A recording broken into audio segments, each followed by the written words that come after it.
Welcome to this session called Making the Leap to Management. We're going to talk about a whole bunch of different things. Chris and I will introduce ourselves here in just a second, but I'll get you going with just a couple of housekeeping things. Try to keep your cell phones on silent.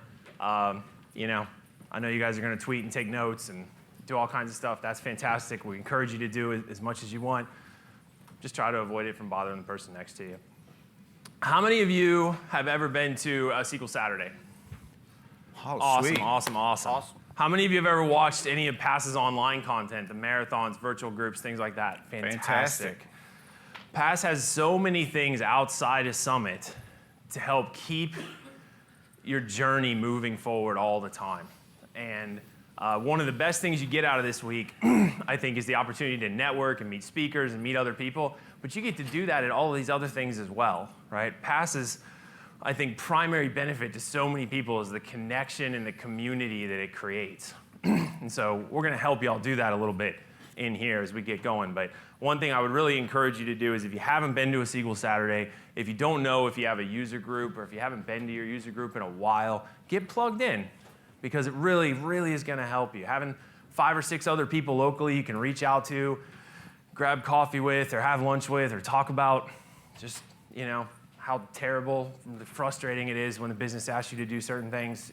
These kinds of things, it's really good to have that group to kind of commiserate with. So I'm Adam Jorgensen. I'm blessed to be part of the leadership team at Pragmatic Works. I do a lot of work with data professionals and entrepreneurs. And I have been on the PASS board, actually, for the last 18 years, but I'm rolling off. And I'm super excited to be here with Chris. And I am Chris Yates. I'm with Republic Bank in Louisville, Kentucky. Not Louisville or Louisville. Louisville. I've been there for about 10 years. I've been on the board for PASS for about 2 years, coming on 2 years. And also I've been involved with the Microsoft Data Platform MVP program. So I'm glad you're here today. There's a lot of good information to share, and hope you enjoy it. Yeah, fantastic. We're going to know if you enjoy it because we would love it if you guys would do session evals. So session evals are super important not only for us as speakers because we get all that feedback. It helps us adapt and grow these sessions to make sure that when we deliver them for the rest of the year that they're really super valuable. But the other thing it does is it really helps PASS understand, do we want more of these types of sessions? Do we want, hopefully not less of these types of sessions?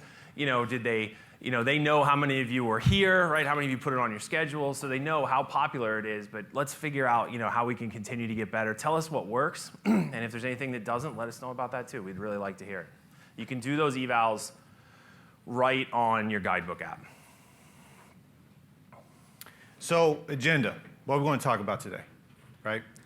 We want to make sure that you understand the different paths to management. I know we all take different paths. I want to be transparent and honest with you, okay? This is classified Yates information. I was a developer, right? Went to DBA land and then progressed from there. So we all have different ways that we get to management. We want to make sure that you understand the difference between management and leadership. 2 different things. Has everybody heard that before? It's 2 different things. It's not the same. And then what kind of risk and how do you handle them when you become a manager? You're going to run into obstacles that you never thought possible. It is going to happen. And then your vision plus mission. Somebody said a mission earlier and not having a mission, so we'll dive into that a little bit and how to get it and how to get it set. So, awesome. So before we go, I need your help. I need to understand a little bit about what we got out here. So, how many of you are in a management or leadership type role right now? Awesome. Cool. How many of you are here because you're interested in maybe doing that at some point in the future? Hey. Awesome. Yep. I'm going to ask that question when we're done. Okay. See how that goes. Yeah, right? All right. So, going back to this being incredibly important for networking, we're going to do a quick little exercise. You guys are going to love it because it's going to require you to talk to people. I need everybody to stand up. Ooh. It's first thing in the morning. I know most of you didn't go to the keynote. You slept in, you got coffee, you had breakfast. All right, person on either side of you, introduce yourself and tell them one thing you want to get out of today. Hi. Great. Let's go, everybody. That's awesome. That's cool. right, so let's talk about making the leap. So as Chris said, we're going to talk for a little bit about understanding our motives, right? What do we want to accomplish? What avenues are available to you? And how do you position yourself, right? So the very first thing when people say, I'm thinking about taking this leadership job, or management job, my question is why? By the way, I'm going to use leadership and management interchangeably today. I do not believe they're the same thing. Yep. I just don't want to pigeonhole one or the other, okay? First question I ask them is, why do you want to do that? Why? 9 times out of 10, I might be able to make a little more money. That is a terrible, terrible, terrible reason. Yeah. I'm not anti-money, but that is a bad reason. That's like me saying, I'm going to go be a surgeon. Yeah. Why? Surgeons make a lot of money. Am I qualified for that? Not really. No background. I should be fine, right? And the reason that feels like it's a very natural next step just to improve our money situation or our title or our position or benefits in the org chart or what have you is because that's what we've seen everybody else do.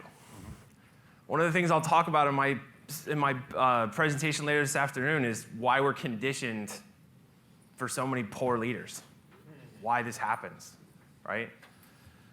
Your motives can include that, but they shouldn't only be that. It's perfectly fine to want to advance, be more successful. It's great, right? But you should be thinking about it in a way that is changing ultimately what you want, because the skills you're going to develop are different. The focus you're going to have is different. The outcomes and the rewards and the relationships you're going to build, different. You're not going to be able to go, pick up books and learn new features and roll new things out and develop new things. You're not going to be able to do a leadership role 15% of the time and still be purely technical and be a senior technical individual contributor 85% of the time. That does not work. A mentor of mine a long time ago said there is no thing you can do and be successful with half your ass. You got to go full ass. You got 100% if you want to be successful. And so you got to have the right motive. You got to have the right mindset. It's totally fine for part of that to be that you want to grow and you're ambitious and you want to be successful, right? I love that. That's amazing. It just shouldn't be the only thing. You have to know what you're getting into and want all of that too, right? Because getting into something that ultimately you're going to hate and is not going to be rewarding just for a little bit of extra jingle in your pocket is a bad move. And so you got to think about, what do you want to accomplish? Do you think that leading other people and helping other people be their best is going to be a good thing? That's one of my favorite things. It's one of my favorite parts about being in a leadership role is immediately it becomes, it's not about me. I get to bring people through our team at Pragmatic Works, through a past organization, through a startup incubator, through people I mentor. It doesn't matter where we find them. You get in this mode of just trying to help people move their line forward and raise their bar and reset their baseline. And if that's something that excites you and that you can get passionate about, man, you're on the right track. You're on the right track. If you sit in your cube or your office and you're like, God, I wish I was the person who could tell these jokers what to do all day, that's probably not the right track. That's not going to be very healthy. And so you think about what avenues are really available to you, right? And so you may have an avenue internally. You may be able to apply for and go after an internal position to take over maybe your team or another team, right? You may have an opportunity in an organization like PAST to be a regional mentor or to help run a SQL Saturday or to pick up some of these fundamental skills that will help you not only self-manage and self-lead more effectively, which is super important, but also empower and help guide and lead the others around you. And that's really, really important. You got to understand and look at what avenues are available to you. And if you don't see an avenue available to you, come up and talk to Chris and I afterwards. We will help you. We have seen just about every avenue, cobblestone road, dark alley, dry creek bed. It's also important to position yourself for success. And that does not mean, shoving everybody else out of the limelight at work and just me, look at me, look what I did. That's a bad move. It's a bad move. And it may feel like the company you're at rewards that. There's a lot of that. Go to a different company. Guess what? only a very small sliver of the avenues available to you exist in your current company. Do you guys know there's a lot of companies? There's so many companies. And you guys are amazing, and they want people like you. They want people who want that vision. They want people who are trying to get after that. And so if you want to brainstorm through that, if you want to talk through that, let us know. And so what Chris and I are going to do this morning, we talked about, is we're going to take you through once you've made that leap, right? First 30 days, first 60 days, first 90 days. Chris has some amazing real-life stuff. He had a huge transformation this year, and he's going to talk to you about that, and it's just incredible. And so your first 30 days is really about adapting, right? And so when you get into that leadership role, what you really want to focus on initially is learning. The last thing you want to do is come in and just go, okay, change this, change this, change this, change this, change that. Not a great idea. One, you probably don't know all the right things to change, even if you feel like you do. And if you haven't taken time to listen and get feedback from the people around you, they're not going to buy into whatever you want anyway, right? I got news for you.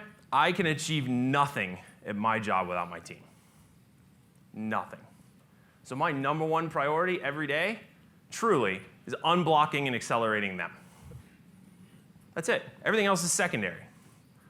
And because we approach it that way, they can go and create a lot of impact. And so you want to get feedback from your new team, the folks that you just inherited. If you have employees who work for you in this new role, or a project team that you've taken over, maybe as an architect, and you're kind of the lead on it. Maybe they don't report to you, but you're leading the team. Sit them down and talk to them, one-on-one, as a group. What's good? What's bad? What would you like to see changed? Just get that feedback. Let them let it out. A lot of times they just want to let it out. It's really very healthy. Get feedback on your new team. I inherited a team years ago at Toyota, and another VP saw me in the hallway, and he was like, "Oh yeah, I heard you just." At the time, it was the BI team. I don't mind telling you this because it was a long time ago. They said, "Oh, I heard you inherited the BI team." He's like, "What are you going to do with that group?" And I said, "Well, there's 70 of them, so the first thing I'm going to do is go meet them all." And I'm not going to prejudge them. He's like, "Oh, I'm not prejudging them. They're terrible. I've worked with them." I'm like, "Good job, Adam. Good move."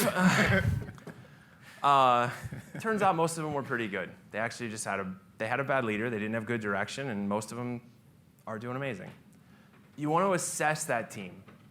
So don't just talk to them, but really take a look at what are they expected to accomplish, right? Are they ahead or behind on a project? Are they struggling in a particular area? Do they struggle with communication? Do they struggle with holding each other accountable? Do they struggle with just technical gaps or skill gaps, right? Are you trying to plan an upgrade to SQL 2019 and they haven't looked at anything since SQL 2008 because they're too busy? We got to fix that. We got to figure that out. So you got to do an assessment on not only current but past performance. Maybe you have somebody who was really great and they just haven't been the last year. We had somebody like that. We just had an honest conversation with her. Now she's crushing it. Turns out we just had to talk, right? Most of this stuff can be solved with frank conversation. By the way, if you're uncomfortable with that or you're not sure how to do it, go read Crucial Conversations and Crucial Accountability. They are required reading for anybody taking a leadership role. They will transform your ability to and give you tools to have these conversations. Super, super valuable. Crucial Conversations and Crucial Accountability. They're like a pair of books, basically. The front of them looks almost identical. Crucial Conversations and Crucial Accountability. So once you've made that leap, and you're adapting, and you've listened, you got to take ownership. That means building trust, creating a meaningful cadence with your team and with people that matter around you. So not just your boss, but your peers. Teamwork is not just on your team. It's your job to go marshal all the other teams to work with your team. I cannot tell you how many times something has been successful or somebody stepped up to the plate on another team because of a relationship they had with somebody on my team. People don't do things like that because it's their job. They do it because they want to help the other person. And you got to build that. And the way to build that is by building trust and following through. And that doesn't happen overnight, but you got to start it right away. It takes a lot of time to build up trust. It takes 30 seconds to get rid of it. So you got to continually focus on that. You want to set expectations with your team and also with everybody else. If your team or what you're taking on is really challenging, go back to your boss and say, hey, look, I just want to make sure we're on the same page. I'm not going to have this all mopped up in the next 26 days, right? But here's my plan. This is what you can expect. Be proactive, right? Push that communication out. And start planting the culture that you want in your team. Start reinforcing the behaviors and the things that you know are important, the things that you want as part of your team and your organization. That's the difference, by the way, ladies and gentlemen, between management and leadership. Management is about tasks and lists and completion and percentages, and status reports. We have status reports. They have to happen. Leadership is what you do to make everybody else around you better. That's what you're doing. So if all of your time is spent talking about tactical stuff like status reports, you got an imbalance. And the best time to find that balance and build that rhythm and set the expectation that what people can expect from you is a balanced approach right away. First 30 days, out of the gate. Start strong. Last, you want to continue to accelerate that trust and credibility. The number one way to do this, by the way, is just be authentic. Just be yourself. Just know that you want everybody who works with you to know that when you say something, it's true. It's not slanted based on you not wanting to share information. How many of you have teams in your company that don't like to share information, don't like to work together? Right? That's right. It's bullcrap. Yeah. It is the most inefficient thing I've ever seen. And it is honestly, it's just a waste of time. It's a waste of time. Nobody's getting a trophy at the end of the day for hoarding the most information. There's no prize. So why are we doing it? It's just stupid people's pride. I'm just being honest with you. That's it. But you guys aren't like that, I don't think. So if we get you out there, we're not going to have this problem. Some of you are looking down. I feel like I'm touching a nerve. But I heard it not now. That was awesome. Right. Listen, drive honest communication as a team, right? I'm not talking about a campfire circle every day at 4 o'clock, but pull the team together on a regular basis. If you have people on your team that won't talk to each other, fix it. If you can't fix it, pick one, get rid of the other one, or get rid of them both. Because they may be amazing at their job, but if they can't work together, they're not going to really ultimately help your team come together. The hardest thing you will do as a leader is to help transition somebody to a new role or out of the company who is incredibly good at their job but is holding back your team. It is hard. It's hard. I know. I've had to do it. I've been there. And you don't want to do it, so you give every opportunity, but at some point you got to make a call. And standing up for that tells the rest of the team way more than you ever could. It tells them that you believe in the team over the individual. You believe in the success of the mission over somebody's individual trophy or pride. And ultimately, that is what will make you successful. Last but not least, and then Chris is going to talk to us about how we succeed in our 60 days. That old job that you used to have, the one you're still working on like 15, 20 hours a week in your free time because your old boss hasn't hired a new person yet? That sound familiar? Yep. Cut it off. Cut it off. Just go, I cannot do this. Or I won't start this other job, one or the other. There's some flex. I'm happy to do some knowledge transfer. Put it in a box. Say, I'll meet 30 minutes a day with the new counterpart. I'll dedicate 30 minutes a day for emails and calls and whatever for this old job for transition. I'll do a 3-hour block on Friday, whatever works best. Put it in a box. And then keep making that box smaller every single week and get rid of it. I would say after 30 days, if you're still supporting your old job, you got to take a break, you got to take a pulse and have a conversation. Yeah. Are you talking the same job within the same company, or does that expand into like Yeah, so ideally the same job in the same company. Ideally, you're not still supporting like your last company. Right. Yeah. A side hustle where you're making money Right. outside work hours. Yeah. So I think that you have to sort of decide, how much, the reason you put it in a box is to keep it from pulling you away from the new thing, right? And so you have to be extra diligent about looking at that every couple weeks, right? One of the things we'll talk about in my session this afternoon is the idea of the fact that your calendar actually tells you what's really happening in your life and how to look at that. So we'll go some more into that. Yeah. Quick comment, just to add on to that, 3 words, write it down. Yeah. For me, that's a big deal because I do documentation for a living. Okay. So Yeah. write it down. Write it down. I love it. Yeah. We have a saying in Pragmatic Works, if you didn't write it down, it didn't happen. Yeah. Right? Hell yes. So your first 30 days is super crucial because it sets the foundation to sort of power into your 60 days, right? Yeah, and as you move into your 60 days, right, I'm going to say this is going to be a reoccurring theme when you hear Adam talk or myself talk, is there's communication. That's the key thing, right? Communication. I'm going to keep repeating that over and over and over again. And one thing that Adam has mentioned, and I can generalize it in this term, I think, and I think you would agree, is a we is greater than me mentality, right? That's been driven home to me a lot 100%. from my mentors. And before we jump down through these slides, I do want to mention this as well because you're at Past Summit. Something that happened to me in 2011, my first Past Summit, is I left here finding 5 mentors. I don't know why I picked 5. I relate to sports, I guess. I have no idea because I played sports my whole life. So I picked 5 people. Denise will remember Chris Shaw. He was one of my very first mentors. People are approachable. If you need help, ask for it, right? Ask for help. Adam has graciously been a very big help to me throughout this whole process of leadership in general. So keep that in mind as you go through this week. Make those connections. It's important.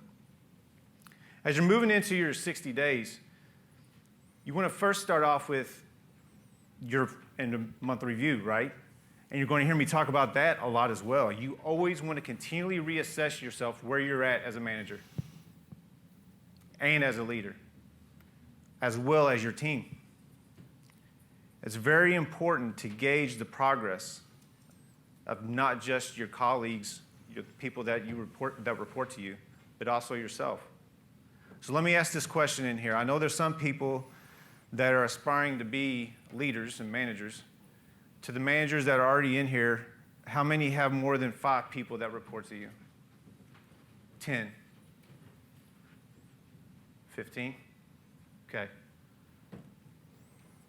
It's very important to keep those lines of communications open. I found myself that where communication doesn't exist, negativity sets in. There's a lot of gray areas. People lose vision.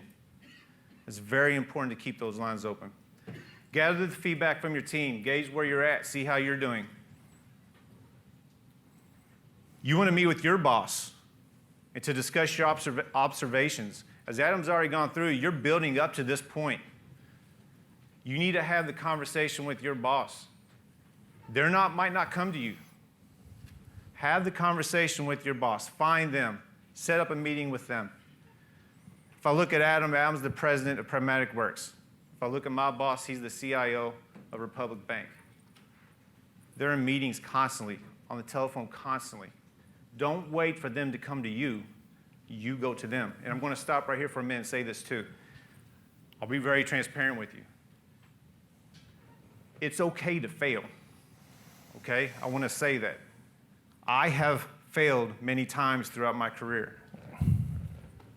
Don't be ashamed or scared to fail, okay? You get knocked down 7 times, you get up 8. You learn from it, and you move on. You make your team better. You also want to close any loops that you've had for the past 30 days. This kind of ties into what Adam was saying about, are you still have your foot in over here? I'm experiencing right now with some people on my team. It's easy to do. As I transitioned in from being a DBA manager into the director and consuming 4 to 5 teams and 35 people, 35 people,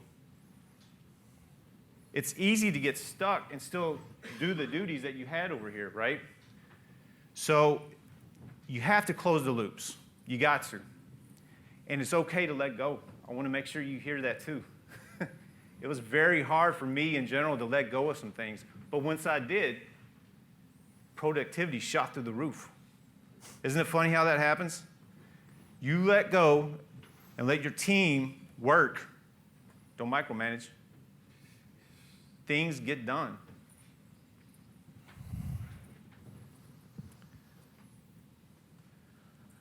So coming in and you're moving along, you have to accelerate your learning. What the heck does that mean? When you come onto a new role, you have to get up here. You start out right here. You have to get to the break-even point. You have to be able to know what the job, the layout of the land. You have to get there quickly. Things that you might look for, performance. How's things going performance and the things that you've taken over from a technology standpoint, from a people standpoint, and all the above. What are some of those root causes that have caused you or the team pain for the past X amount of time? What can you do differently? Is there efficiencies that you can improve upon? Doesn't have to be technology efficiencies. It could be people efficiencies. That's important. When you get into management and leadership, you're just not there for the technology piece. You are there for people piece as well. That's very key.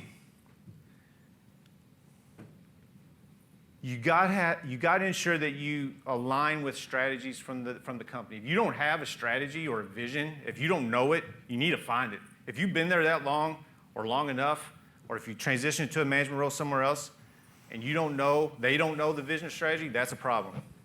You need to find that out. You have to make sure that your groups are all going the same direction.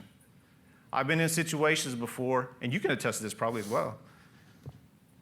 You have business units, you have IT units, so on and so forth. Everybody going their own different direction. Okay, now I'm going to leave business out of it and just focus on IT folks. We as IT people, data professionals, we sometimes complain a lot about business, right? They have no clue what they're talking about, right? I plead the fifth. However, I'm going to take it a step further. Data professionals have to look at themselves, right? We ourselves have our own set of issues with communication and tearing down silos to make things work. So keep that in mind. And as a manager, this is very important. This is something that hits home to me because I've been in bad situations in the past, is culture. And you touched on it a little bit before. You have to build a culture. I want to say this. I hope if you take anything that I'm going to say today or have said so far, you are contagious. As a manager and leader, you are contagious. You set the tone. If I come in and have a bad day, guess who's going to have a bad day? The team's going to have a bad day. They take their steps from you. Keep that in mind. You can have the worst day, but you have to be able to listen to the people, make split decisions as well, right? But don't show negativity, even though you want to. You're going to bring down your people. So just make sure that you're aware of that as well. Man, you are contagious. I love that. Should we hug it out? I love that. This is a fun one. Anybody know what I'm talking about when I say negotiate success? Welcome to management and leadership. This is a fun topic. As you're going through your process of making this transition and leap into management and progression path, you are going to have to negotiate your success. When I go through my plan, and I'll show you live firsthand what I had to do to get to where I'm at, you have to be able to go to your boss, and say, hey, listen, this is what I've seen so far from the observations that I've shown you. Now, I want to get to here. How do we get there? You need to be able to work back and forth with your boss and negotiate that type of success. I'm going to need 60 days to be able to do this. I'm going to be able to need 90 days probably to do this. We're short 6 people. I hear that a lot. Just 6? Just 6. Okay. And I'm going to lay this little nugget out there for you. If somebody comes and says, I need 8 people, and I ask why, and they say, well, I have emails, or I can show you like on paper, I am not going to be going to the CFO to say, hey, I need 6 people, and I'll show you some emails. You have to be able to, you all right? That's a career limiting move. Sorry. You have to be able to show ROI, right? And as a manager, you should be able to do that. You need to be thinking about those types of things. So when you negotiate success, you're going to have a detailed assessment plan. And that goes back to what you're building up so far, right? What have you seen over the course of the last 30, 35, 40, 50, 60 days that you're going to present to your boss or show your team as well of what you've seen so far? And I've already touched this a little bit, but don't stay away. You have to keep that communication line open. I'm going to keep saying it over and over again. Communicate, communicate, communicate. I would personally, you might have different opinions, probably not. I want you to over-communicate. That's a lot better than no communication whatsoever or very vague communication. No surprises. If I were to come into Adam and I say, give him a status report or whatever, he looks at it, okay, and then he gets a call from somebody, says, what in the world happened? Guess what? He's not going to be happy. Don't like surprises. You don't surprise your boss, and your direct reports should not surprise you. And you need to drive that home. There needs to be that trust factor. I hope you're seeing how this is all tying in together. It all blends in together. Don't worry, I'm not going to fall off. I know I got close. I'm staying in the middle. But then when you encounter problems, because you are going to encounter problems, and you're going to encounter obstacles, you need to bring solutions. You're the manager. Whether you ask for the solutions from your team, they should be able to provide you solutions as well, but you bring solutions to the table. You don't just say, hey, we got a problem, good luck. It's not going to work. You have got to be able to deliver solutions to problems. How many in here has ever faced problems and thought you had nowhere to go? Okay. How many in here, based off that, felt that way because they didn't have a great trust or relationship with their person upline? Does that not tell you something? For me as a leader, if that's the case, I have failed you. You should be able to come to your next person in line, same with your direct reports, to be able to talk to you and discuss with you what's happening. So on that note, you've done 60 days. Good luck. See you. No, I'm just kidding. Adam's going to take you in through the next 90 days, okay? So I want to touch on something Chris said before we go into this 60 to 90 day time frame, right? So Chris's point about communication, when we onboard new employees at Pragmatic Works, right? Slide 3 is about communication. The first one says, welcome to Pragmatic Works.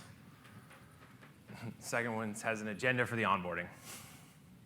So it's pretty much slide number 1.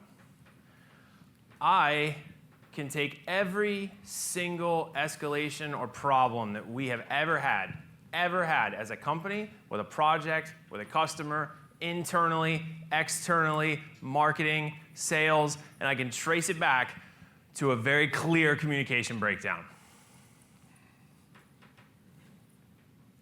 It is the single most important thing you can get better at. All the time, all the time, all the time. So we're going to talk about that a lot. I'm going to talk about it some more this afternoon. So the important thing about when you communicate and as you move through into the 90-day time frame is it's not, Chris made a really great point. It's not just about communicating, you got to bring solutions, but when you communicate, you have to communicate with context. Super important. Mm-hmm. It's one thing to over-communicate and give me 10,000 words on what happened, There's no trophy for verbosity. The trophy is for clarity. Yeah. And so what you want to be able to come in and say is, here's the situation, here's the impact of that situation, here's what's about to happen, here's what's going to happen, here's what the risk is, here's what you should probably be aware of, here's what we're doing about it, here are our options, here's why we picked those, and you should be able to do it quickly. Anything in the world worth communicating can be communicated in a paragraph or less. It's true. Doesn't mean there's not data to follow it up, but bring it together. That's a skill that, candidly, a lot of us technical folks don't have. I have asked for explanations before, and I'm not making this up. I have actually muted the phone, gone and made a cup of coffee, come back, and this person was still talking. I did tell them that after the fact as a learning exercise. And this goes into what you want to start doing in your 90 days. You got to change yourself. What got you here to this new role will not get you where you want to go. Yeah. Do you believe you're the best leader you can possibly be today? How many of you think that? I'll put my hand down. Do you believe you're the best at your technical role that you could possibly be today? So what would you do? You'd keep learning. You're going to do the same thing. That's why we have a whole session on it this afternoon, because it's super important. But part of that is assessing yourself, honestly. And if you really want to get good at it, go have other people assess you. Ooh. Have a 360 done. Do that.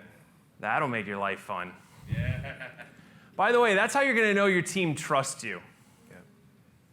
If your 360 comes back and it's, constructive criticism sometimes is too nice, leads the best meetings, they're not being honest with you. Trust me, there's something you do that annoys somebody else. I know I do. It took me about 6 months to get an honest 360 from about whenever I have a new direct report at my senior staff level. It takes about 6 months. And then they'll start to tell me what I'm doing wrong and what I need to do to help them better. And that's okay. If it took more than 6 months, I'd be concerned. 6 months is about the right amount of time. So that's why Chris and I thought it was so important to focus on not only doing your self-assessment first, so you have a good idea of where to start, the stuff you can see, the stuff that you don't have a blind spot for, right? Blind spots are super important. Yep. Because you can't see them. There are things that you're doing, maybe for very good intentions, that aren't helping or worse, are hurting other people and your team, or slowing them down. You don't want to roll out changes right away. Get through your 30, 60 days, get that assessment, understand your team, get the connections, begin building trust and authenticity. Then you can start talking about making some changes. You'll never guess what the first bullet's about. Communication. How does your team communicate? How do they talk to each other? Most team communication is a hot mess. It just is. It's a hot mess. Mostly because everybody just communicates in the vehicle and the manner that they want to, which, is fine if there's 4 people. When you get into a larger team, or better, a team of teams, it's super important. And that's one of the reasons when you said you are contagious, I just freaking love that. I've literally never heard you say that before, and I love it. Cool. It's one thing when you have 5, 10, 15 people working for you. When you have other managers working for you and you're managing other managers and other leaders, that is crucially important. Because not only are you contagious, you have to make them contagious. That's right. Which means you got to be, I guess, extra contagious. Oh, yeah. And we see that day in and day out. So that communication pattern for your team is important. If you use Slack or Teams, get everybody in it. Get everybody using it. I'd get them out of email. That's what I do. Can I ask another question real fast? Please. So how many have been on email chains Oh, I can just about say a yes. problem longer than 10 emails? Exactly. We just actually got a message from our CEO said, hey, you get 2 emails, that's it. You go face to face and have a conversation. Yep. So I'll share something personal. Guess how many times a week I check my email? Anybody? One? Anybody want to go higher? 4 or 5. About once a day. Barring somebody calling me and saying, I need you to open this email right now, I just sent this attachment to you or something like that, right? But to actually open Outlook and wonder, what's going on in the world? My inbox never seems to have good news, so that's not good. And anybody who actually, so I don't have an admin, I'm not Satya Nadella, right? I don't have some staff of people managing all my emails so I don't have to look at them, right? My inbox is my inbox. But Mark Cuban, you guys know who Mark Cuban is? Yep. Entrepreneur. He has a famous quote, and it's one of the greatest things I've ever heard. He famously doesn't use email at all. You cannot get Mark Cuban on email. Now, he's Mark Cuban, so I'm sure there's people emailing him that people are reading, but he doesn't use it at all. And they said, well, why? And he said, email is everyone else's to-do list for you. And it literally, as soon as I heard that, I was like, oh, good, I'm done with that. Yeah. It just broke the part in my brain that had me compulsively checking my inbox all day.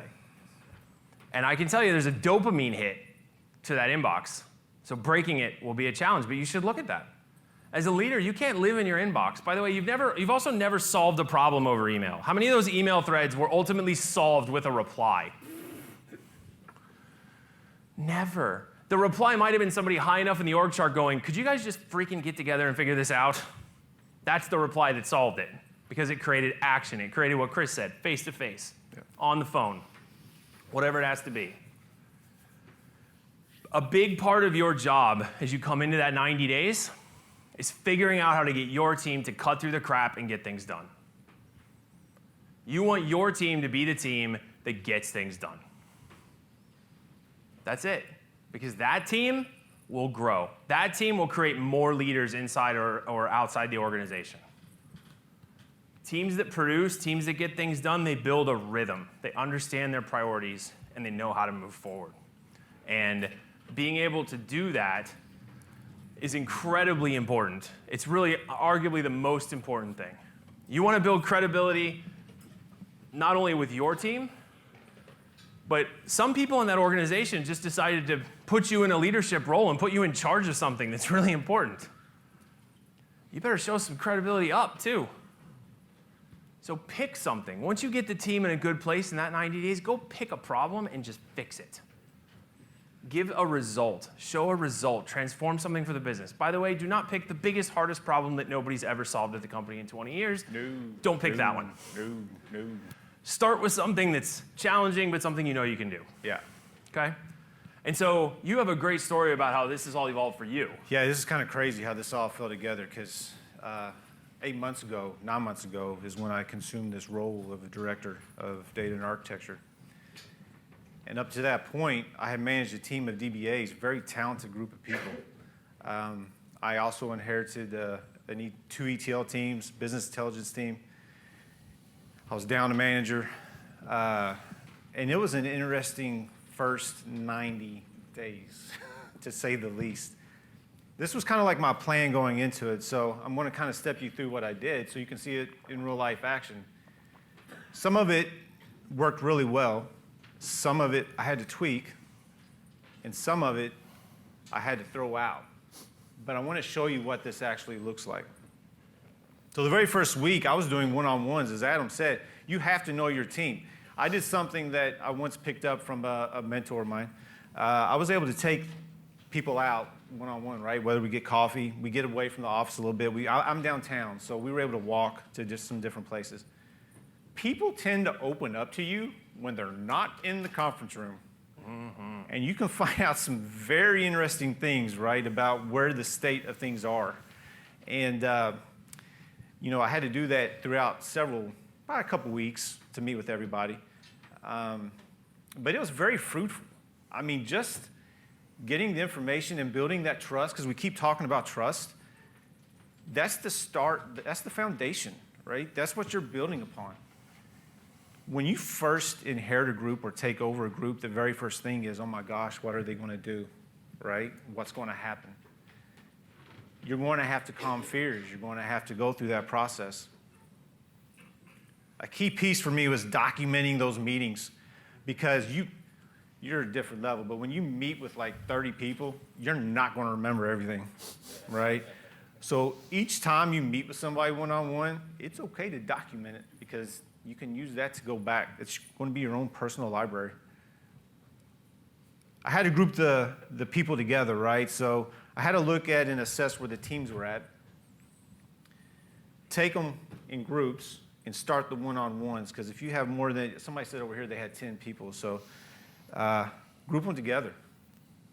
Start chunking it out and start addressing the groups in general. And it's not easy. So I've noticed throughout my career, number one, people don't like conflict, right? They just don't seem like they do. I don't know, occasional people sometimes thrive on it, but Different problem. different problem. And then people also, if you talk to them face to face, it feels like you're investing time in them and you care about them, right? Number one thing about your team you need to do when you set that culture, you need to show you care. That's important. Second week, oh, this gets fun. This first week you're worried about your team, but the second week I ended up having to look at who were my stakeholders, who actually interacted with our organization, our team. I created a list of X amount of people who I thought the stakeholders were. And then I went back and had a conversation with my boss, because you got to keep that two-way street open. Who do you think my stakeholders are? And I'll be daggone if he didn't take 5 of them off my list and add 12, right?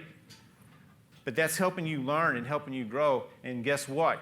You need to go meet those stakeholders. They're not going to know what your plans are or what you do. You need to take the time to be the face for your team. One other piece that I found very interesting. How many ever been through an audit? Okay, if you get to, okay, there's a lot of people that didn't raise their hands. You mean at work or like? Yeah, at work. No, Okay. just at work. Has your team ever been through an audit? Sock audit. Sure, anything.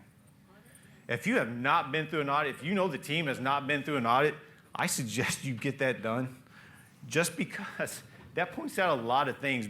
Adam talked about blind spots. You've heard me talk about blind spots. Some of the teams I inherited, I didn't know what the problems were to start off with. I had information from the one-on-ones, but the audits clearly open up a lot of things that you need to be aware of. Okay? That's very important. If you're not able to do an audit, maybe you have an internal auditor, but you need to assess your whole platforms and your whole teams. Another thing that I had to look at was the team layout. And I'm not really talking about switching things up from moving people to here, there, or everywhere. But the efficiencies of those teams, does it make sense? Because if you work, I'm a big believer. I don't like to live in the past. I think the past is important, but I like to innovate for the future. So just because the team has done something, your people have done something for 5 years, doesn't mean it's right, right? You want to constantly assess it. You want to make things better. We went through that whole process. We identified quite a few things. Some things we implemented so far, some things we still have to work on. But at the end of the day, you have to constantly be able to reassess. And then guess what? What? Even to this day, I'm 8 months into this, and I'm still doing 60-day assessments. I look forward to the next 60 days. What am I going to do in the next 60 days to get us to where we need to be? What information have I taken this far that I need to do in this next set? I'm constantly on a 90-day cycle. That's it. The last 6 months, I have spent my time in 849 meetings. 849 meetings. So I'm constantly thinking, how can we get things better? I'm constantly assessing, how can we get things better? So one of the things that has come up a lot, even in my talks, is you say you have one-on-ones. Well, what do you ask? Right? Wait, I have a question. Okay. How many of you have regular one-on-ones with your boss? Fantastic. Wait. Leave hands up. Leave the hands up. Leave your hand up if you find that that's valuable. Oh, okay. About half. Yeah. Okay. Well, that's good. That's good. See, there's two things that surprised me today. I'm not easily surprised. That's I'm awesome. surprised they did the wave for you. Honestly, I am too. Yeah, somebody said, "Is it one of these?" And I should have, yeah. All right, so the questions. What did I ask? There's all kinds of questions you can ask on a one-on-one, but these are the ones that I followed. I asked, what are the biggest challenges that you're facing or will face soon? This helped me gain insight into actually what they were thinking and what problems they were currently enduring, right? It helped me to gain insight onto what some things that they might have problems with another team on, or some things that they have with projects that are going on, or just the layout of how things are acting. But then I got into a little bit deeper, and I said, why do you think you're facing these challenges? Was it from the former boss? Yeah, boo. Or was it from a former team member? I had one person say, I created my own issues. I never heard that before. I create a lot of my own issues. I have issues.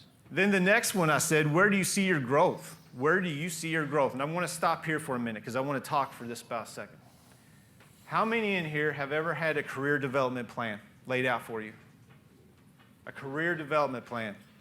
That's what I thought. That is not the right amount of hands. Nope. I'm not going to go through a career development plan right here, but you need to know about it, right? There are plenty of tools out there that you need to look at to be able to set career development plans for your team, for your individuals. I guarantee you, if you have, how many, somebody over here had 10 people. I don't know who had, thank you. You have 10 people. I guarantee out of those 10 people, half of them are going to have different things on their mind that they want to do. At least, right? I mean, my goal, what I look at is I want to enable as much as they leave or what they stay. Yes. Give us a package. And I'm against that. So what was said over here, and I just want to make sure everybody heard it, is that they want to be able to help the individuals grow at the current place or set them up for future success, I'm paraphrasing, at a different company. That's investing time in others, right? That's key. That's how you're supposed to do it. I once was approached by somebody that said, well, aren't you afraid that they're going to leave? I asked the question, aren't you afraid if they stay and you don't do nothing? Right. So, career development plan. Think about that. And then the last question I asked. Question. Oh, sorry. For that career development plan, it's also important that they know that even if they want to go somewhere else within the company, you're going to support them to do that because that's Correct. Absolutely. 100%. I'm going to give you a high five after. That was awesome. Thank you. I asked the question, if you were me, what would you focus your attention on? I got a lot of interesting responses. I picked up some valuable information, some not so much, but it did help me. And then as I was coming into what were my big bets, as I got to this point, I knew I had a problem with my ESX hosts. I had to rebuild a whole warehouse. That was fun. I had to look at the SQL environments. We have a large footprint. I don't know, we have about 1,200 employees, but our footprint's pretty big to be the size that we are. And then security. Oh. I listened to that keynote today, and I was like, oh, man. Yeah. So just a couple things to get done, basically. Yeah, A couple little things. sure. Right. Yep, just a couple. Just a couple. We'll leave it at that. So it's good to have some big bets, right? And as Adam already said, don't focus on the biggest ones. If you look at my list, some of them are pretty big. What are some of the ones that you can quickly gain secure wins on? Fast, right? So let's recap a minute. Strategically, for me, the first 90 days, sets the tone. That is the most important piece when you take over a group. You're going to, if that 90 days goes south, it's going to be a bad deal. By the way, if you're in a leadership role and you wasted your 90 days or you just didn't attack it like, now you feel like you could, just do it again. Yes. You get it, like we said before, failure, it will happen. Yes. It'll happen. Over and over again as a leader, you will fail. The most important thing is that you get up and show that you didn't intend to fail and that you're going to make it right. 100%. And that you're going to keep improving. Yep. So if you're in a leadership role and you took it over and you kind of did your best, but at the time you just didn't have the tools or the time, we get it. We're not here to judge. Just reboot it for the sake of your team. Pull them together. Say, hey guys, look, this is what I want to do. I call that ownership. Love it. Yeah, absolutely. You got to own that team. 4 things at the last part of this paragraph. You'll see agility, productivity, collaboration, and guess what? Communication. I think you can kind of get the theme to this. One last piece of this puzzle is what kind of risk do you face in transitioning into a management role? I talked a little bit about the accelerate learning. You're going to have to get to that break-even point faster, okay? It's not going to happen overnight. You got to be able to match the strategy to be given to the situation, because you're going to have, everybody in here has got different situations. It depends upon your shop. It depends upon the teams you have. You have to be able to negotiate success. Welcome to management. I've said that before. It's not going to stop and let you hop on. You got to be able to grab a hold and take off. Secure early wins. I can't tell you enough how key this is. Achieve alignment. And I'm going to use this last term, and I'm going to use it loosely because I don't want it to come across a different way as alliances. Adam touched a little bit about this. Okay, you're in technology, always look at the wheel. So if you have developers, you're going to blame the DBAs. The DBAs are going to blame infrastructure people, sysadmins, and the people over here are going to blame everybody. So that's a technology example. You have to have those alliances inside all the groups in technology, but also in business, and the business leaders. As a manager, it's up to you to be able to find those alliances. When you're in a bind and you can pick up the phone and say, hey, we need to follow a process, but I'm stuck in this situation. Hey, don't worry about it. I'll take care of it for you. I got your back. Those are the type of relationships and the networks that you build that will help you to be successful. So, going forward. I love what you just said about alliances. So I think we have an extra 3 minutes. I'm going to add something. Okay. So we just talked about DBAs blame developers, and everybody blames the network guy, and infrastructure blames the SAN guy. Why are we blaming people? Yep. What do we get out of that? I'm right. What do I get? I get nothing. I'm going to show you something. So I got on my wrist, this is something from me, okay? I picked this up from a leadership speaker named John Gordon. He has many different things, blog, books, whatever. And it says, no complaining. No complaining. And I don't wear that for other people. As a leader, I wear it for myself because it's in your nature to complain. So little things like that will help you along the way. Sorry. I love it. It's so easy to be negative. Go ahead. Sorry. So, but you don't complain to your subordinates. Right. But you complain to your peers and maybe to your one-up. I mean, because you have to have someone. That's right. You have to have an outlet. 100%. So here's the way to look at this. We talked earlier about bringing solutions. Yep. Right? If you go to lunch and there's 5 of you just talking about how much things suck, that's not a good conversation to be in. Right. You need to be able to vent. Venting's important. Yeah. Time box it. Yep. Go, hey, listen, can I just vent for like 20 seconds? I'm so sick of Bob on the DBA team, and he always does blah, blah, blah, blah, blah, blah, and then done. Cut it off. Okay? Yep. You got to let it out. I get it. You definitely don't do it to your subordinates. 100% agree. Nope. You got to have an outlet. Yep. And part of having that outlet is doing it constructively. So look around your company. If you just took over a new role, who are your peers? Find the one that's the most successful internally. Go take him to lunch. Go, Yep. tell me what I need to know. Yeah. Right? And do that once a month or once every 2 months. Just grab coffee, go get 15 minutes with them, right? Just, build the channel internally and then do the same thing externally, right? They're going to probably be able to help you with things that matter to your company, but for your own development, we want to build an even broader circle. So part of that is once you get your team in shape, the best way for you to support your team is for you to keep getting better, right? Yeah. And that's what we talk about later this afternoon, but the way to do that is to build the right things in place. Were you going to say I something? want to wait. I want to see if somebody asks this question before we go. Okay. Go ahead. So going forward, last little bit and then we'll do Q&A. You cannot boil the ocean. You guys ever heard that phrase? Unfortunately, you still need to get it all done. And so it's up to you to ruthlessly prioritize. And that's where having a good relationship with your boss, a good relationship with your stakeholders, that's where all that comes into play. Because I can tell you right now, if I go to my board and I say we're not going to do this thing that you guys all voted and said we need to do, boy, they better trust me a lot. Yeah.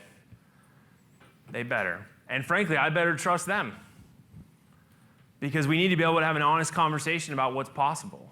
Yeah. And what I need to do is come in and say, we're not going to do this unless we can do these other things that will enable it.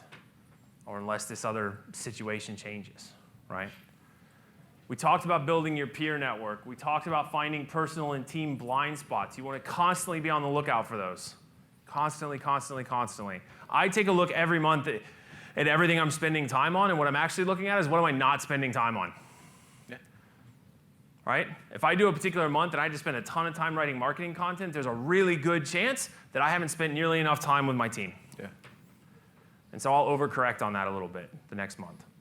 You got to continually watch. You got to build a system for your own development and your own productivity. Yeah. And we're going to talk a lot about that this afternoon. That's why we split this session in half, right? Because we want to help people figure out, do you even want to take this journey? Yeah. If you're going to do it, what does it look like? And then if you're really going to go all in, this afternoon we can talk about how we really do it. That's right. Right? Yep. So, questions? Yeah. Oh, wow. You mentioned how email is someone else's to-do list for you. I said Mark Cuban said that, yes. Yeah, you said it up like. Yes. I feel this about meeting. If I'm in a meeting, someone else is giving me more work. So if I don't go to the meeting, I don't have to do their work. So, Does it apply to direct messages, to meetings, to emails, to all communications? yep, it can be applied to pretty much anything. However, it's also in how you react to it, right? So the comment is pretty much any form of communication can be somebody's to-do list for you. And it's true. Meetings, I absolutely subscribe to the philosophy of if you get to a meeting and you don't need to be there, you should leave. Now, culturally in your company, be very careful with that. Yeah. Yeah. That's something that can take a little getting used to. But when I get invited to a meeting, my first response is, what do you need from me in this meeting? I always structure it like, hey, happy to come, happy to contribute. What agenda item do you need from me in this meeting? I also will not attend a meeting without an agenda. Yeah. And agenda TBD is not an agenda. So, Meetings have to have a goal and an outcome, and if they don't, they're a waste of time. Now, you may not be in a position to just tell this VP, like, hey, I'm not coming to your meeting, but you can coach your team into the right methodology so at least your team is executing that way. And yeah, as a leader, you're going to take some of the crap on other things. That's part of your job. You're going to have to go to meetings that you don't like. yeah. And it's not a bed of roses by any means, but there's a good friend of mine who runs a pretty large company. It was funny to hear him say that, no agenda, no attenda. And I thought that really caught on. So, Yeah. yeah, I think somebody over here. One thing I always do is keep this strategy. Not many people, I have 3 meetings a lot of time. I can probably eliminate 90% of meetings. Personal conversation. Right. But if I have to attend a meeting, I'm gonna do everything I can to push that to the actual meeting. Mm. I know usually my morning is sacred. Right. I think it's the most time, I get the most time. If I'm starting out to do a meeting, it like pushes that whole thing. Yeah, that's a So, great point. One of the things that he said over here, and I just want to make sure you all could hear it, is that he pushes his meetings towards the end of the day, right? Because the first part is sacred, I think is what you said, for him and his team. So something to think about. Yeah, I think one of the other good points I think you made is, meetings are basically scheduled conversations. Yeah. Like, you book a meeting because I can't get a hold of you until 3 o'clock. And so we Right. might as well, I got to block your calendar to make sure Right. you know I need to talk to you, and then we're going to get together, Yeah. right? So what we've done, because one of the things I talked about in the session yesterday was things that break when you're growing, right? Right. When you're scaling, right? Yeah. It's time.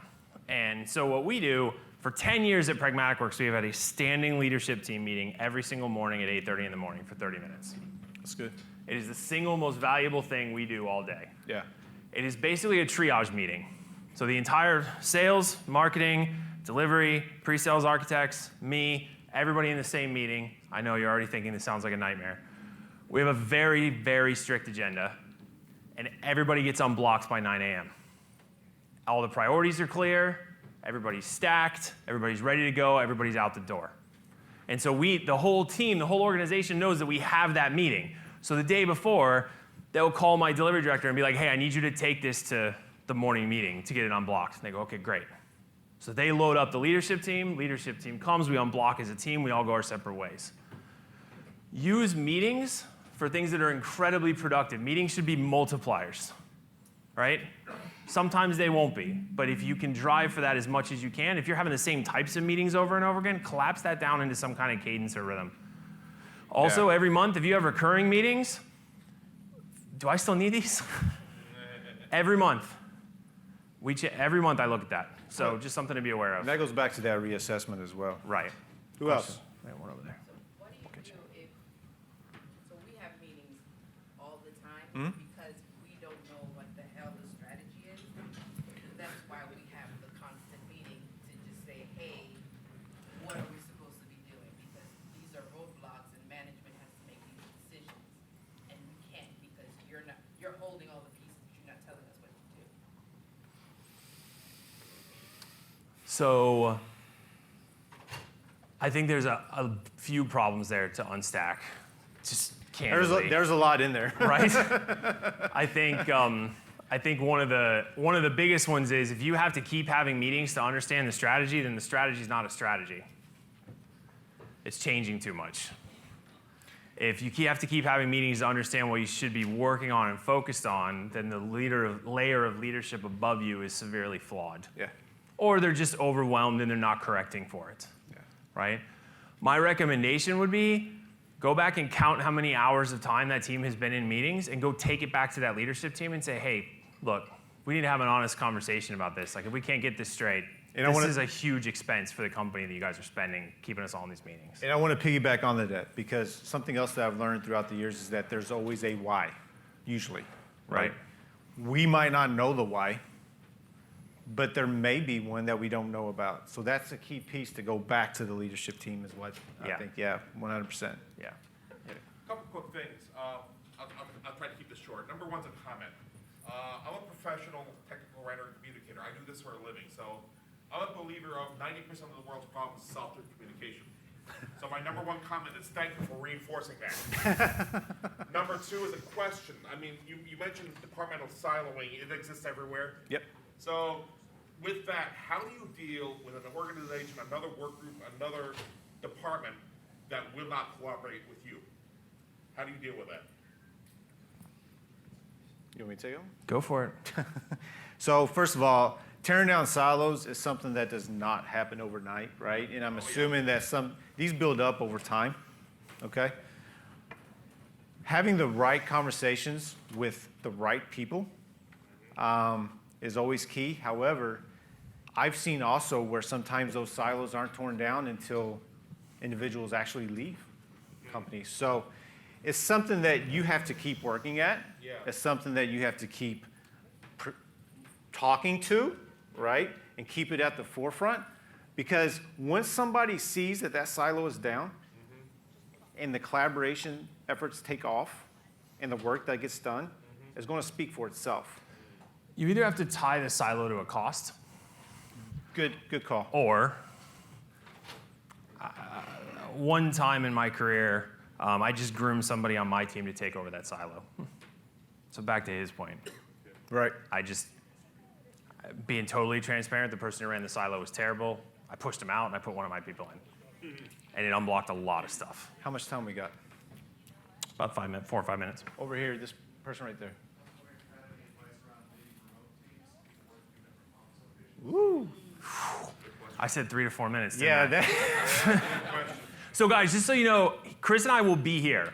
yeah. So we will stay as long as you Sure. guys want to stay and ask questions. So, you know, I just want to make sure you guys know we will be here. If you have a question, please stay. We want to talk to you. We want to answer your question. Okay.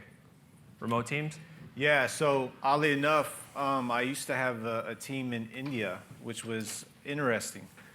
As you can imagine, sometimes the time zones, the conflicts of interactions with strategies and what you need to get done. I always felt that it was good to keep a collaboration tools that we have now, right? Teams, Slack, things like that, keep a list of priorities. Because you're not always going to be able to have that face-to-face conversation or talk. That presents itself its own set of problems, because if you don't have things verbatim on what you need, they get lost in translation, right? So it's very key that you all work from the same place and to make sure that you're on the same page. So there's probably some more to that I could probably talk to you about. So our real quick, our entire team is remote, pretty much, in Pragmatic Works, right? We have a corporate office in Jacksonville, but most of my consulting team is spread out. Show right? off.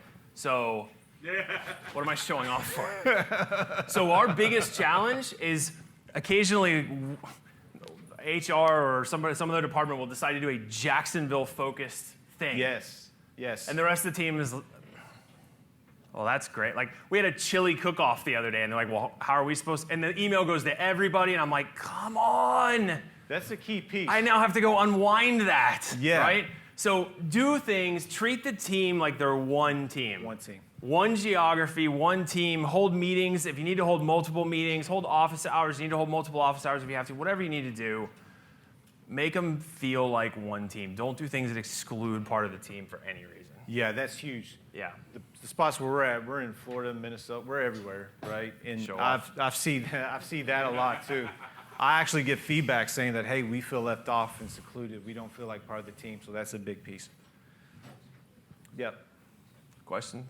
Right there. Professional bullies, what advice or strategies do you have for handling those? Professional bullies. Feel free. I mess them up, man.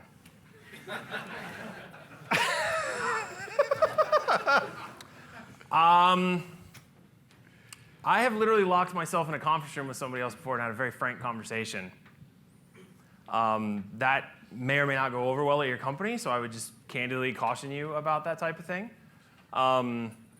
It's probably a very specific situation, and if you actually want real advice on it, I'd be happy to take it offline. Yeah. Yeah. If that's a significant problem where you are, just get out. If you feel like it's being supported or enabled by the culture of the company, find a new job. Just it's not worth trying to overcome all of that. If it's the individual person, there are some things we can do. Yeah. As a management position open at my company, and I've never had a chance of manage people. Mm-hmm. And I asked for a recommendation from my boss. He was okay, so I'm assuming I'm gonna at least get interviewed. And I'm sure that one of the questions that is gonna be asked to me is, why would I hire you as a manager if you've never had people reporting to you? So my question is, what would you answer, or what would you say to that?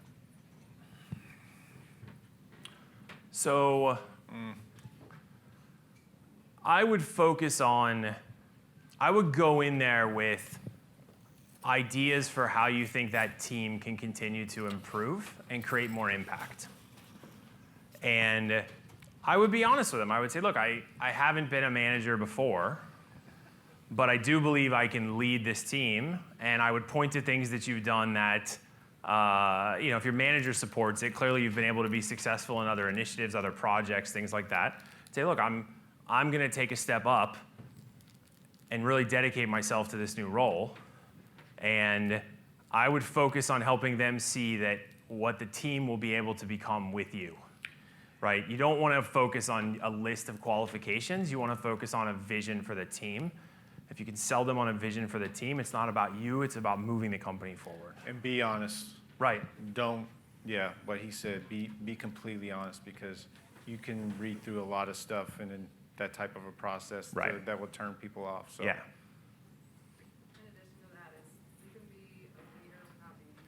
Right. Yes. So do you need leadership now? Do you feel like you're providing leadership and mentorship? Yep. Right. That is valid and valuable. Yes. Yeah. There's one back there. Three tips to manage up. For example, New York City. Mm-hmm. The places are very difficult to work. A lot I'm- of politics, a lot of favoritism, Mm. etc. So most of what you taught is in a good school management, but in a bad school, like how we are living in New York City. Any tips? So managing up if you have an approachable boss, or managing up if you have a terrible boss. I think the second one. Okay, that's fair. I appreciate you sharing that. So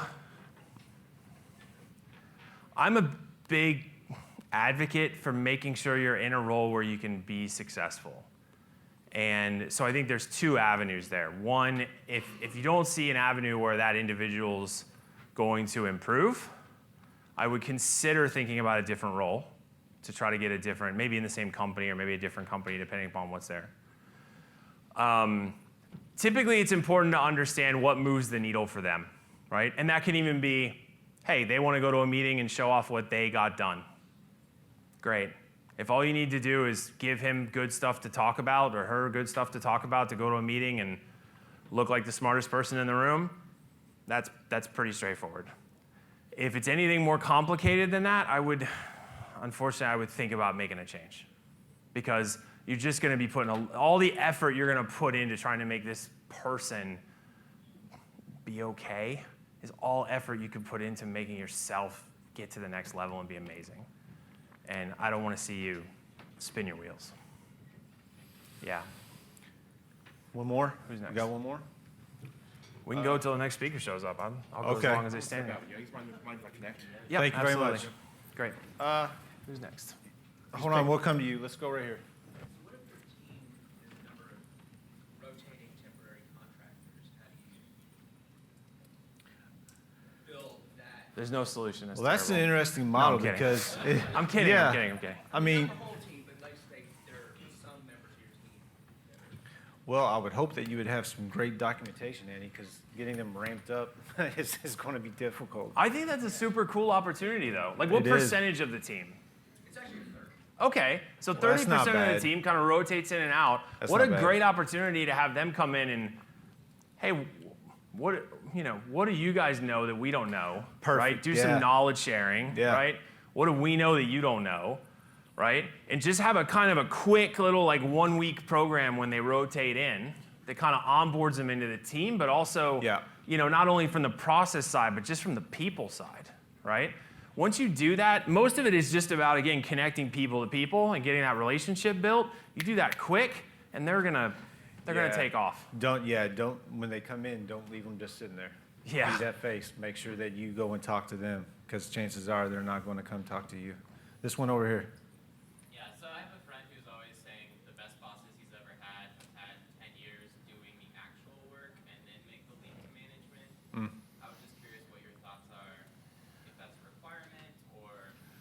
Is it a requirement? No, but I mean, yeah, getting the experience there is always beneficial. But if you'll come across people on your journey that you will find quick are natural born leaders, and I think that you'll see that. I don't know what you think. I mean, I think, look, I think it's good. I also think it's limiting. So it's a catch-22, right? If you've been doing, let's say, I'll just go back to DBA, right? Let's say you were a DBA for 10 years, and then you become a manager of DBAs. You're at that point, you're a DBA who's trying to be a manager. yeah. You're not a manager of DBAs, not yet. And so the handoff, it's difficult, right? Because it's uncomfortable, right? One of the things we're gonna talk about this afternoon is the process of becoming a leader is uncomfortable. You talked about this, right? It is. Letting go of the old thing is comfortable. You know what it is. It's safe, it feels good, right? Now, I'm not ready to go and run a hospital. I have no background in that, right? But I also know that running a technical team, I don't need to know every single thing that technical team knows to do what I need to do for No. them. I'm not developing the web app. Yeah. They are. My job is to make sure they can do it in peace and with the right information and with the right support and that we unblock and accelerate them, right? when you're focused on doing the things you need to do as a leader, you really can lead just about anybody and help them, because your primary goal is just to help them, right? And one piece to that I see a lot is a lot of people get to management based on the job that they do. So they don't necessarily have the skill set yet to be a great manager or leader. Right. And it's very key for organizations to see that, because you have to grow that type of leadership. There's leadership and management programs out there as well that if your company doesn't offer, that people can look into. So Yeah. These two guys. that's a cool hat, by the way. Thanks. Yeah. We were sad to lose you there a couple years ago with basketball. Yeah. You guys won it all. Oh man. Yeah, I like this person. Go ahead. Do you spend time kind of untangling and making a block of time to kind of deliberate and assess what your observations are, collect them all together, and Yeah. how often do you do that, or how much do you go by? Yeah, so the way that I handle it right now is because people always want your time. It seems like a lot. So if you don't get me the day before, guess if I have free time, guess what? I'll just get blocked off. It's my time, right? And I go in and I make sure that I do those assessments, and I do things that I need to get done for the team, right? Because there's fires every day. Yeah. And you have to be able to be agile and adjust and make decisions off of information, right? I mean, at my level, I get stuff across my desk all the time. You have to make this decision now so we can get done. It's going to cost $300,000, right? I can only imagine what he has to go through. It's important that you take time for yourself, block time off. I even get up at 4 a.m., so I get a lot done before people even get up to work, but that's just me. I don't know if I can bite all the way into the 4 a.m. piece, but so I'll talk about this more in detail this afternoon, so if you can make the afternoon session, you'll get a lot more on this. Every day from 4:30 to 5 is hard blocked on my schedule. Yep. And I have a checklist that I wrote, and I just keep it up to date in the Outlook invite. It's a private meeting, so I can only read it. And it's just all this stuff. It's called daily wrap-up. Yep. What do I need to do to close down my day, flush my buffer into my OneNote for stuff I can look at tomorrow, and I do the same thing at the end of the week. Who do I need to communicate with? Who is waiting on information from me? That's my time to. Now, I may still have a 6 o'clock meeting, or 7 o'clock meeting, or 9 o'clock meeting, or something for the West Coast, but that 4:30 to 5 o'clock block is mine. And I do the same thing on Friday for an hour, usually in the morning, because that's just what works well for our schedule as a company. I'm a big OneNote fan as well, so I have my priorities for that day already recorded in OneNote. So as I'm going through the day, I know what I have to get done. So that's just something else to think about. So who else? Him and then him. You got a dashing haircut, my friend. What if the culture of your company is when you go into management that you retain that technical role also, and you're supposed to allocate, 30% to people management and 70% to technical? Is it Just tell him. exercise of utility? Just tell him. He already knows the answer. That's unfortunate. That's not going to work. It's just not. Nope. No strategy. Nope. I guarantee you that burnout will occur. It's not going to happen. The real question is 30% of what? Right? 30%. 30% of a 40-hour week? Well, you start asking those questions, it's going to be like nailing Jello to a wall, right? So there really aren't expectations. The expectation is just own both. And as an executive, That's not good. I would be very curious to see from a cost perspective what's being allocated to have you do 30% of this, right? So, Yeah. We had some more over here. somebody? Yeah, so, in a couple places I've worked, I expressed interest in becoming a manager, and they said, well, you don't have management experience. Well, I was in the military, and all they do is pound leadership training on you and expect you to be a leader, but they gloss over that thing. So how could I help the business understand that I do have the skills and the ability, but they're just not recognizing it because I don't have it as a civilian? I actually just went through this with the manager.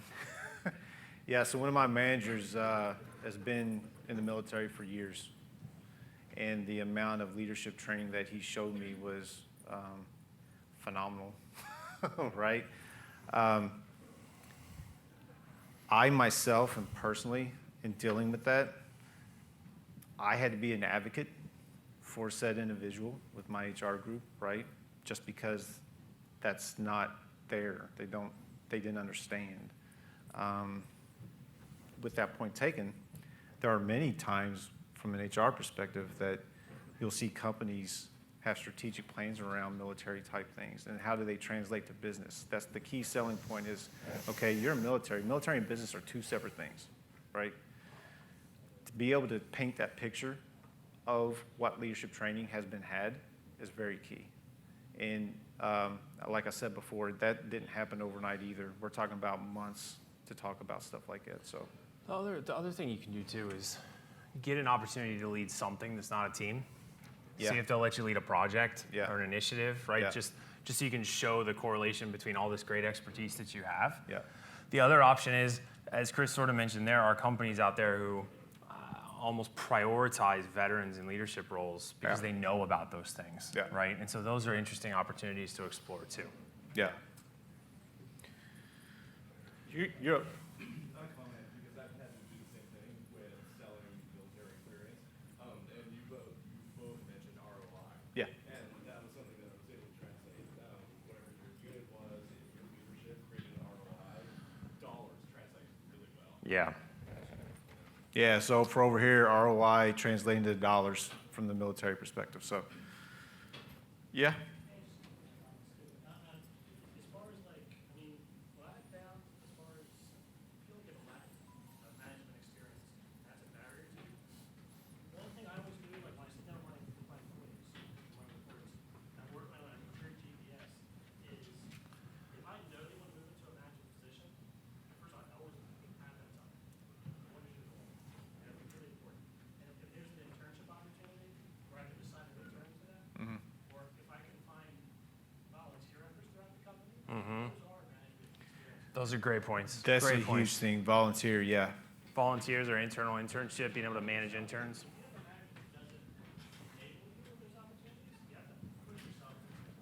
Right. You have to really, requires a lot more work. That stinks. But you know, in the end, it's really on you. You take responsibility. Yeah. Yeah. Anybody else? Yep. Ever advise taking a pay cut because you jump to management? I actually do it all the time. A very good friend of mine, I was telling the story early. She left a big bank and went to a nonprofit. She took a 15% pay cut. And they did it thoughtfully, right? Took her a little bit to think about it and talk about it with her family. But she now runs a data team, and she's getting a ton of amazing experience, and she may stay there long term. She may be there 4 or 5 years and then move on somewhere else, but she loves the job. And so, yeah, I think if you can, it's the right way to go. The other thing is get in and do an amazing job and then go make up the difference. You know, I can tell you right now, people that produce on my team, when we have comp conversations, they're more than worth it. Right? We got one more. I know that we got some people outside, so we'll take. But that doesn't mean that we're not going to be around. So you please feel free to talk to us. But one more. Has anybody got any one more? Did you have one? Okay. Very quick comment, management and non-management are two different jobs, so there's no correlation in pay really. Maybe that's a European perspective, but it's, in my mind, it's not automatic that you make more money as a manager. They're two Right. different jobs. Yeah. Yeah. Yeah. Yeah. Good point. Yeah, that's true. I know a lot of DBAs that make more than their DBA manager, for example. Truth. Right? So, Well, thank you all folks, very much. thank you very much. Please Appreciate give us it. a session eval.